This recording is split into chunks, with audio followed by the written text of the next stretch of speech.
नमस्कार। आज हम एक बहुत ही अहम मसले पर बात करने जा रहे हैं। नई सैटेलाइट तस्वीरों से कुछ ऐसा सामने आया है जो इस पूरे इलाके की सुरक्षा को लेकर एक बड़ी चिंता पैदा कर रहा है। तो चलिए सीधे इस चौंकाने वाली खबर पर आते हैं। देखिए, चीन अपने सिचुआन प्रांत में, जो भारत से बहुत ज्यादा दूर नहीं है, अपनी न्यूक्लियर साइट्स को तेजी से बड़ा और मॉडर्न बना रहा है। ये जो कुछ भी हो रहा है वो भारत और चीन के बीच के रणनीतिक समीकरण में एक नया ही मोड़ ले आया है, जिसका सीधा असर अरुणाचल प्रदेश पर भी पड़ सकता है। और यही बात सबसे ज्यादा चिंता की है, ये दूरी।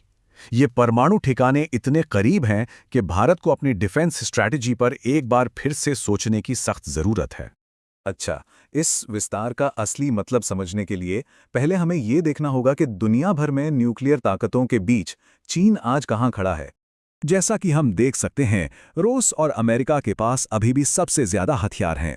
लेकिन गौर करने वाली बात यह है कि चीन कितनी तेजी से ये फासला कम कर रहा है और अब तीसरे नंबर पर अपनी जगह मजबूत कर चुका है।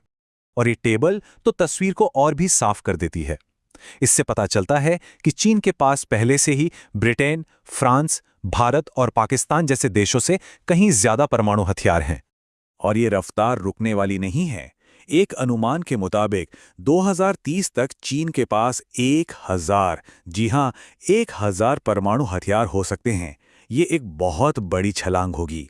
तो सवाल ये उठता है कि चीन अचानक इतनी तेजी क्यों दिखा रहा है, और खासकर सिचुआन में ही क्यों? इसका जवाब हमें इतिहास और आज की मॉडर्न स्ट्रैटेजी, इन दोनों को मिलाकर देखने से मिलता है। ये टाइमलाइन साफ दिखाती है कि कैसे चीन ने अपनी पुरानी डिफेंसिव पॉलिसी को छोड़कर एक नई एग्रेसिव विस्तार की नीति अपनाई है, और ये बदलाव कुछ साल पहले ही शुरू हुआ है। माना यह जा रहा है कि इसके पीछे सबसे बड़ी वजह अमेरिका के खिलाफ एक मजबूत न्यूक्लियर ढाल तैयार करना है, ताकि अगर कभी पारंपरिक युद्ध की नौबत आए तो चीन का आत्मविश्वास बना रहे।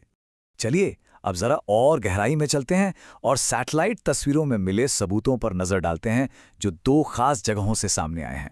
एनालिसिस से ये लगता है कि ये दोनों घाटियां न्यूक्लियर वेपन बनाने की प्रक्रिया में अलग-अलग लेकिन एक दूसरे से जुड़े हुए काम कर रही हैं।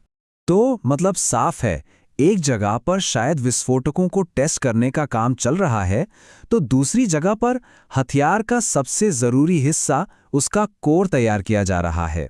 हाँ, लेकिन एक बात साफ कर देना जरूरी है, इस पूरे एनालिसिस को हमें थोड़ी सावधानी से देखना होगा।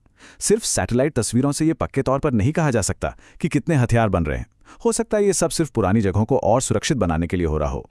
लेकिन इन सभी बातों के बावजूद अब सवाल ये है कि चीन के इस कदम का भारत की राष्ट्रीय सुरक्षा पर सीधा असर क्या होगा।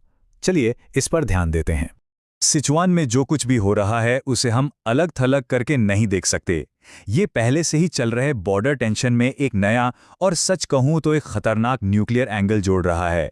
तो कुल मिलाकर बात यह है कि भारत के जो स्ट्रैटेजिक प्लानर्स हैं, उन्हें अब अपनी लंबी दूरी की रक्षा योजनाओं में सिचुआन की इन नई और मॉडर्न न्यूक्लियर साइट्स से पैदा होने वाले खतरे को भी शामिल करना ही होगा।